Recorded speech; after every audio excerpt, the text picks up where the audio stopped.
A wide-body airliner, 306 people on board. Nighttime. The open Atlantic. And both engines fall silent, one after the other. There's no thrust. The nearest runway is dozens of nautical miles away. The huge machine turns into a glider. This isn't a movie. It's Air Transat Flight 236, an Airbus A330, flying from Toronto to Lisbon on the 24th of August, 2001. Why did an almost brand new aircraft lose all its fuel over the ocean? And why did this story end not with a list of the dead, but with a landing that pilots still talk about to this day? Two completely different failures came together here. A hidden defect, born on the ground, and a mistake in the cockpit. A disaster that almost happened. An Airbus A330-243 lifts off from Toronto Airport, a scheduled transatlantic flight. There are 306 people aboard, 293 passengers and 13 crew members. Ahead lie almost 8 hours over the North Atlantic, and for most of the journey, there will be nothing beneath the wing but black water stretching to the horizon. The plane is young. The aircraft, registered CGITS, first took to the air in March of 1999 and had been in service for only about 2 years, by aviation standards, an almost new airframe. The engines are two Rolls-Royce Trents. The crew is experienced, the weather is calm, and there's plenty of fuel on board. Nothing in the first hours of the flight hints that this night will go down in the textbooks. And then something will begin that civil aviation had never seen before. In a few hours, both engines will go quiet over the ocean, and a machine with hundreds of people aboard will be left without thrust. In the middle of the night, hundreds of kilometers from the nearest runway, what could possibly turn a routine transatlantic flight into a flight with no engines? You can't explain this with a single breakdown. It's a chain. First, the quiet slip-up on the ground during maintenance, and then a mistake in the air when the crew failed to understand in time what was happening to their aircraft. To grasp how it came to this, we have to rewind to the moment when something was already wrong with the plane, even before it left the runway. It all begins not in the sky, but in a hangar, a few days before the flight. The right-hand engine number 2 needs replacing, and Air Transat fits a spare Rolls-Royce from reserve onto the wing. A routine procedure, one the airline carries out dozens of times. But the spare engine and the one that came off differed in configuration. The difference was in the fittings of the fuel and hydraulic lines. The engine that was removed had been modified under Rolls-Royce Service Bulletin number RB.211-29-C625. The replacement had not. It remained in an earlier version, before that modification. It sounds like a minor paperwork detail, and that's exactly where the trap was hidden. The bulletin described how to correctly route and connect the fuel and hydraulic tubes so that the required clearance was kept between them. When you install fittings from a later version onto an earlier version engine, the parts no longer line up perfectly. The geometry drifts a little, and where the designers had laid out a free gap between the pipes, there's almost nothing left. It got worse from there, and now it was about how the work itself was done. According to the investigation, the lead technician didn't have the proper bulletin documentation on hand, and he relied largely on verbal instructions. When the parts didn't match up, the fitters forced the clearance with a tool. According to the report, they spread the tubes apart with a screwdriver. In the end, the fittings were assembled anyway, and the cowling was closed up. Outwardly, the engine ran fine and passed its checks, but between the fuel and hydraulic lines, there remained a gap of just a few millimeters, where, by the rules, it should have been noticeably wider. The plane went off on its next flights, while inside the right engine's nacelle, a defect was already taking shape. All it needed was pressure and time.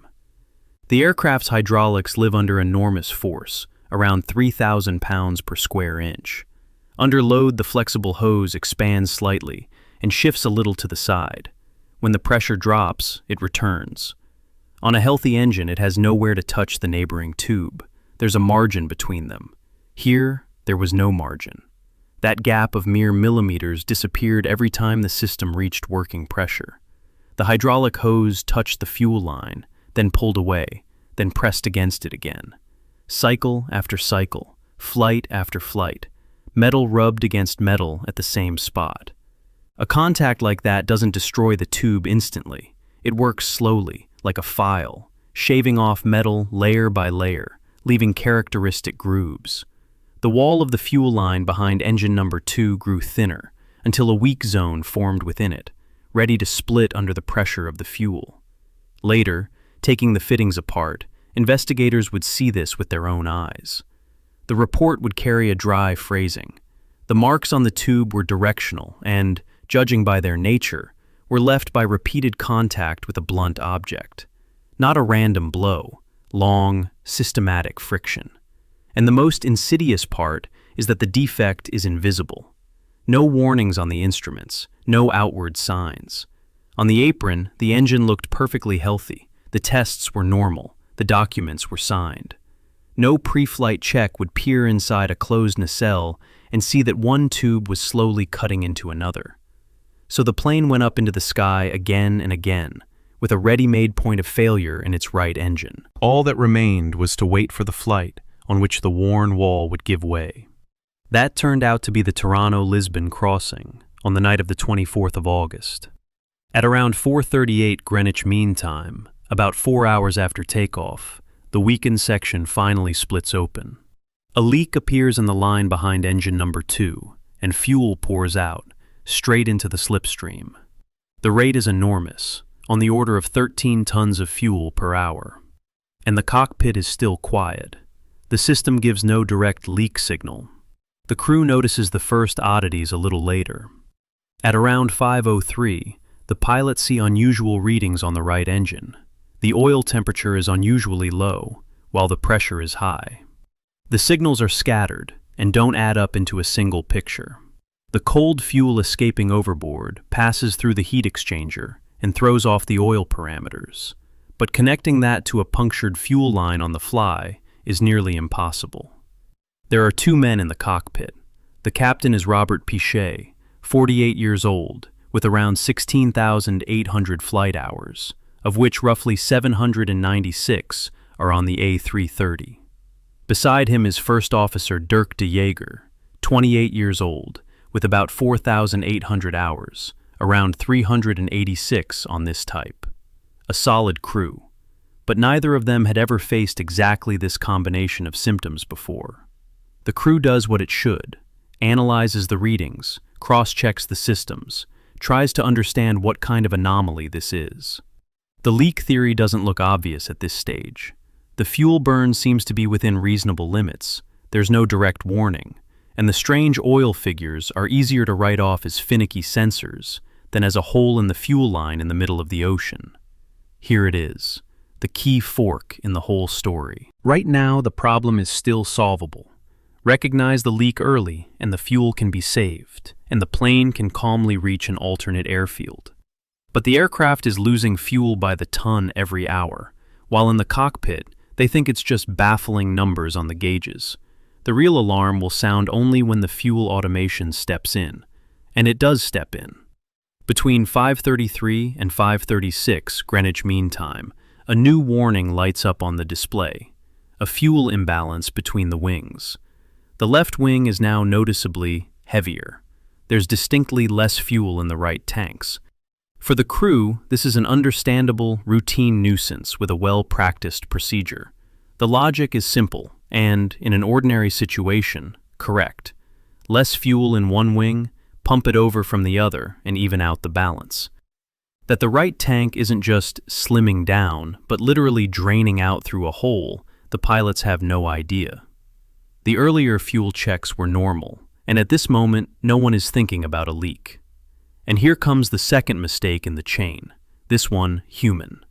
Instead of opening the checklist and going through the procedure step by step, the crew acts from memory.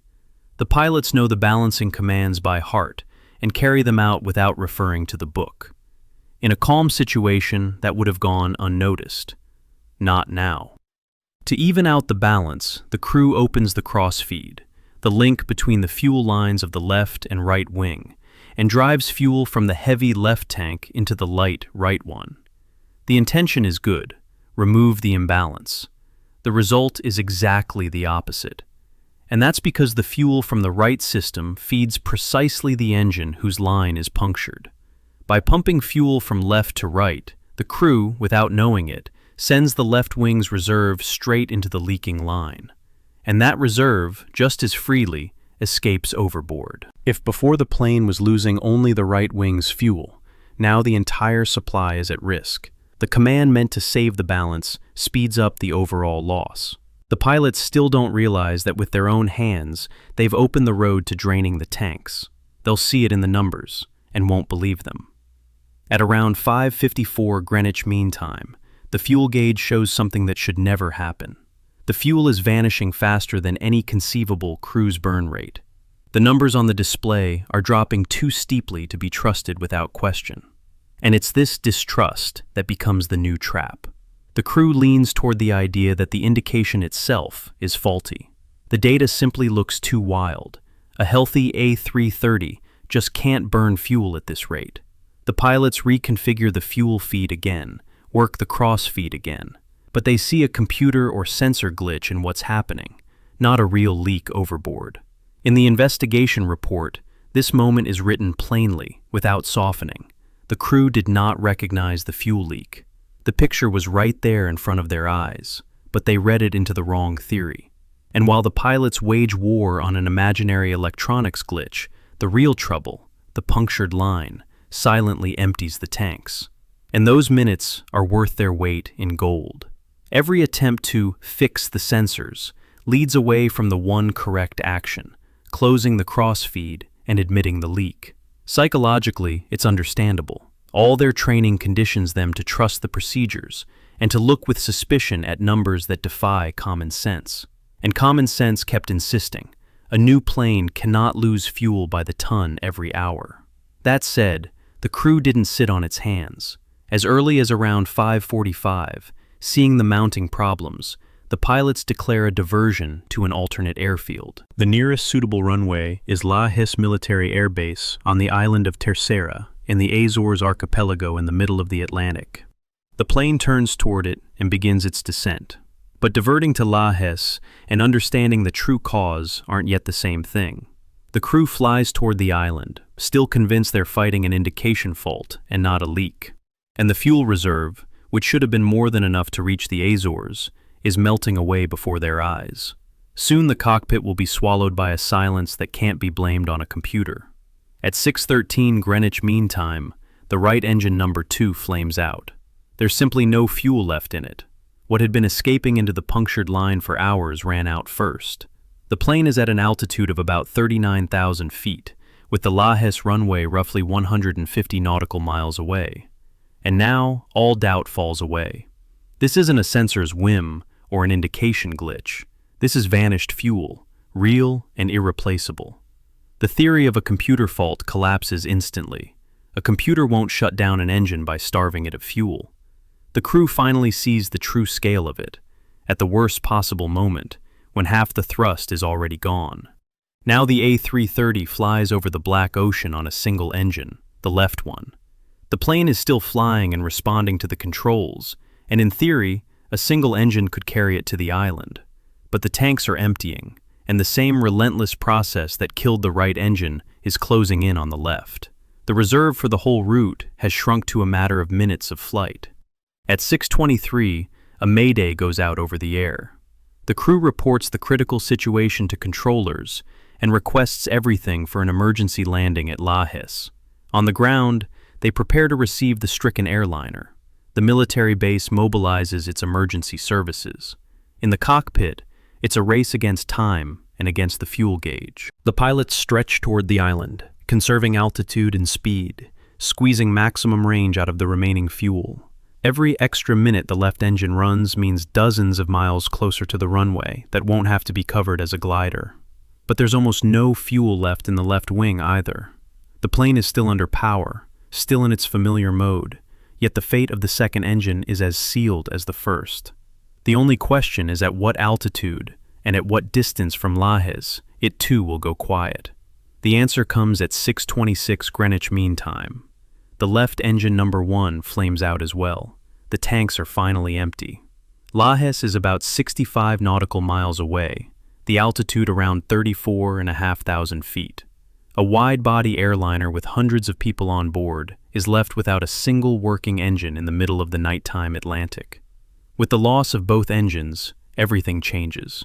On a modern aircraft, the engines provide not just thrust, they spin the generators and pumps that feed the electrics and hydraulics.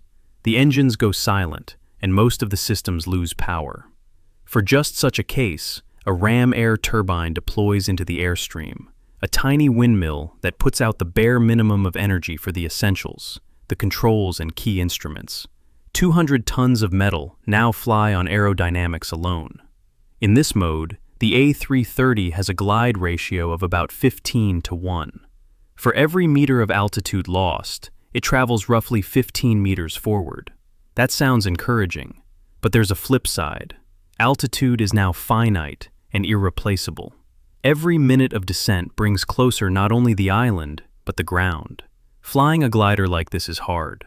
Part of the hydraulics is off, the systems are cut down, and the machine's responses aren't what they'd be on a healthy plane. Pichet flies by hand, feeling the airliner on the edge and holding exactly the speed at which the glide performance is at its best. Miss that speed, and the precious range melts away ahead of time. In the cabin, at 6:31, the oxygen masks drop.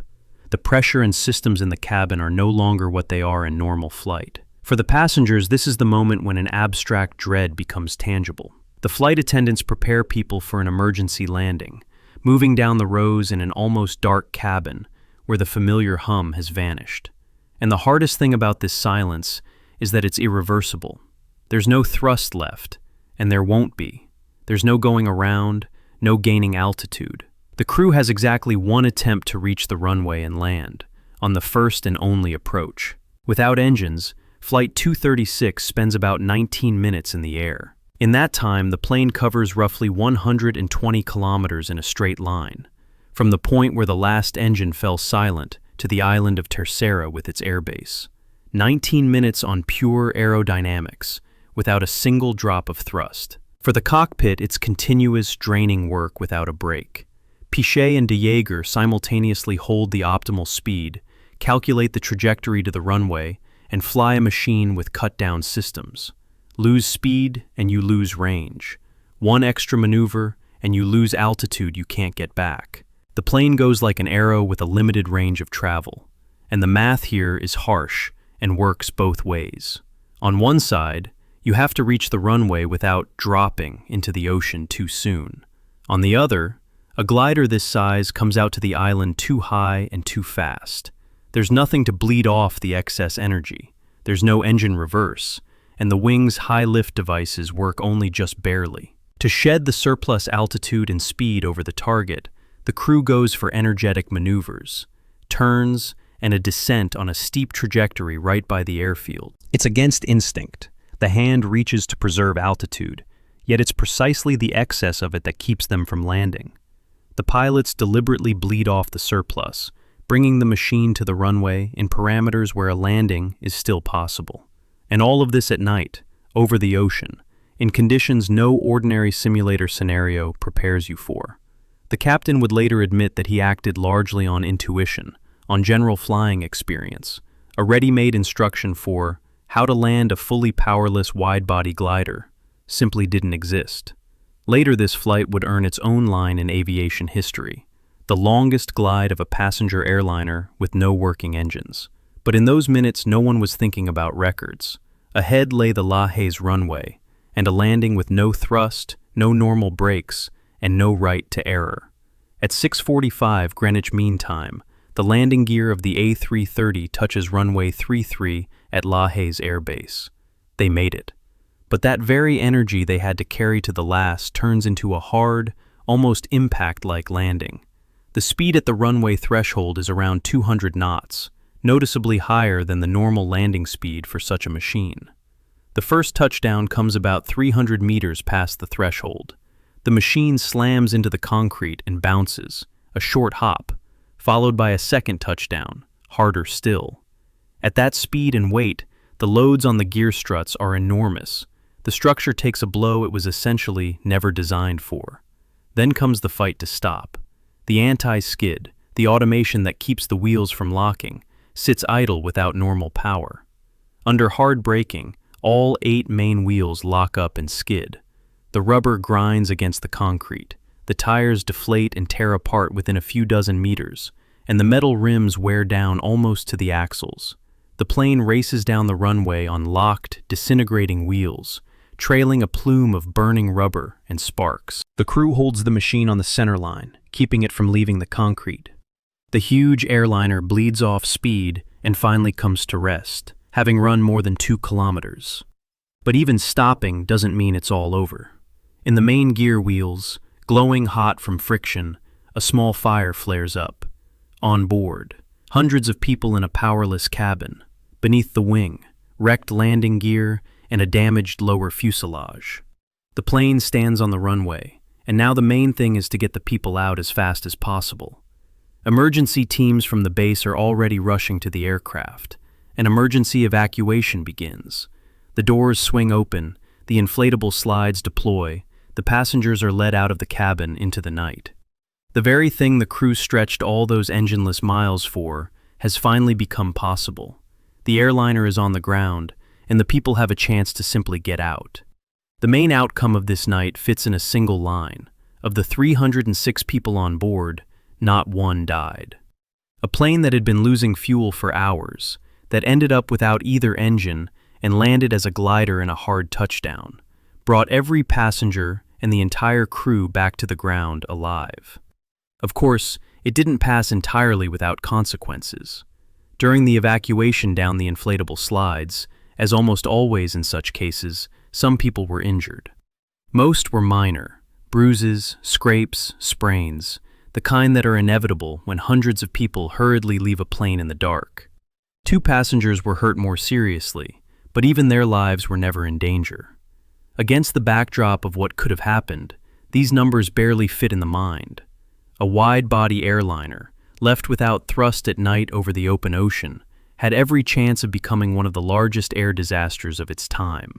Instead, it went down in history as an example of a rescue. And that rescue was neither chance nor pure miracle.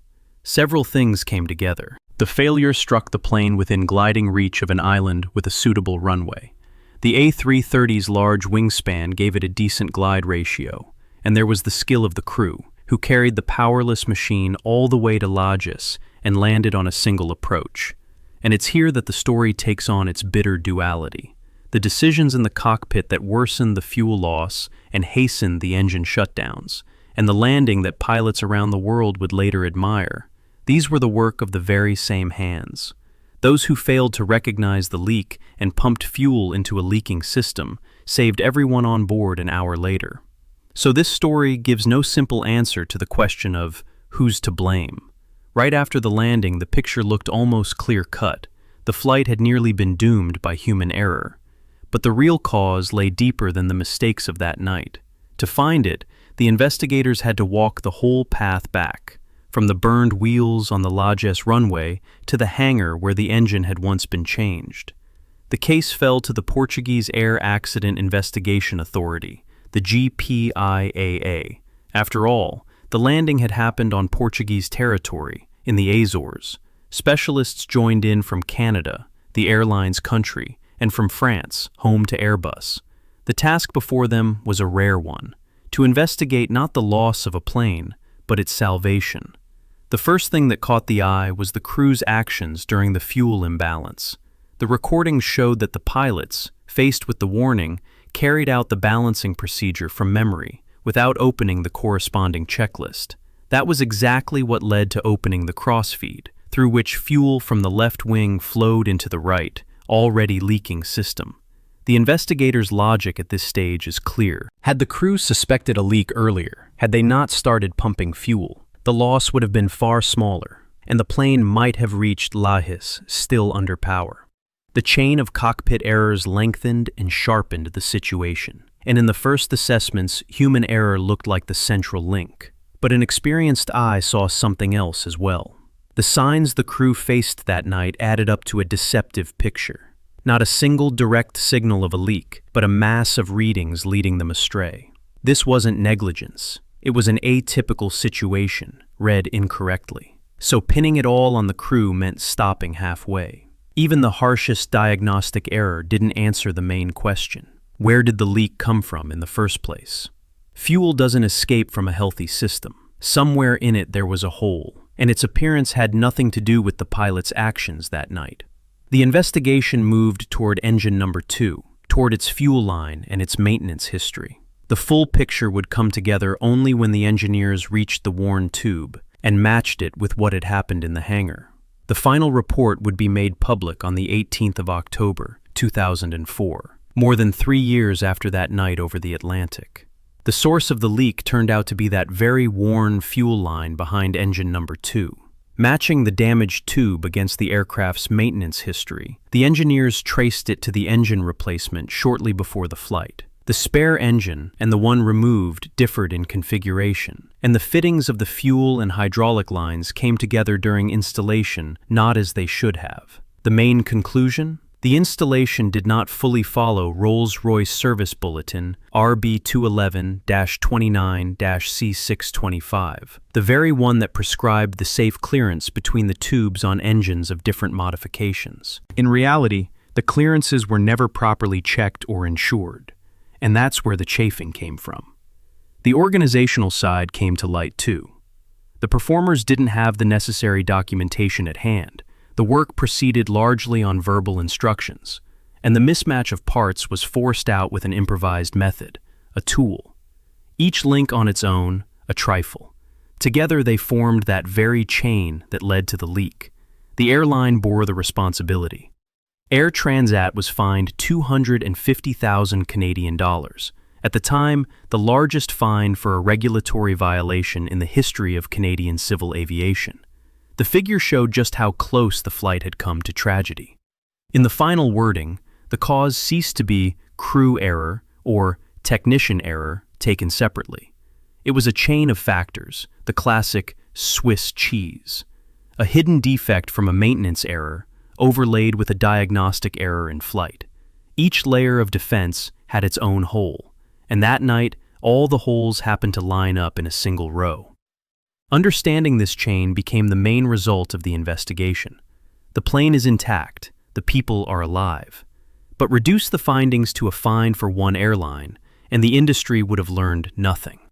So more important than the money were the conclusions about how to prevent a repeat, both in the hangar where engines are changed and in the cockpit where the crew reads the first alarming signals. And the most significant legacy of Flight 236 was the changes in the rules. The French Aviation Authority issued directives requiring clear procedures for the event of a fuel leak. The American FAA later issued its own airworthiness directive for the A330 and A340 family, requiring the corresponding amendments to be made to the operating manuals. The core idea of these reforms struck precisely at the trap the crew had fallen into. A requirement appeared. First, make sure the imbalance isn't due to a leak, and only then open the cross-feed. That very action which worsened the trouble that night is now framed with a check capable of stopping the pilots in time. Airbus, for its part, refined the onboard fuel monitoring logic, so that an abnormally high burn rate would no longer go unnoticed. Behind the dry wording lies a simple thought. The lessons were paid for by a disaster that almost happened, and they were paid for not with lives, but with fear and broken landing gear. In aviation, it's a rarity when a serious failure ends not in a list of the dead, but in a list of corrected rules. A separate line is the fate of the people. Captain Robert Pichet received an award for superior airmanship from the Pilots Association for that very glider landing at Lajes. His name became known far beyond aviation, and the story became a textbook example of how a crew pulled a hopeless situation back from the brink. And here the duality that ran through the whole tale is especially clear. The investigation named the crew's actions with the fuel among the causes of the incident, and that same crew, in the end, saved 306 lives. Error and feat fit within a single flight, an hour apart. Maybe that's the main lesson of Air Transat Flight 236. The line between blame and heroism in aviation is thinner than it seems, and it often runs straight through a single person. A hidden defect, born on the ground, and a mistake, born in the air, nearly destroyed the plane. And skill and luck in the final 19 minutes made it so that this story is told as a rescue, not a tragedy.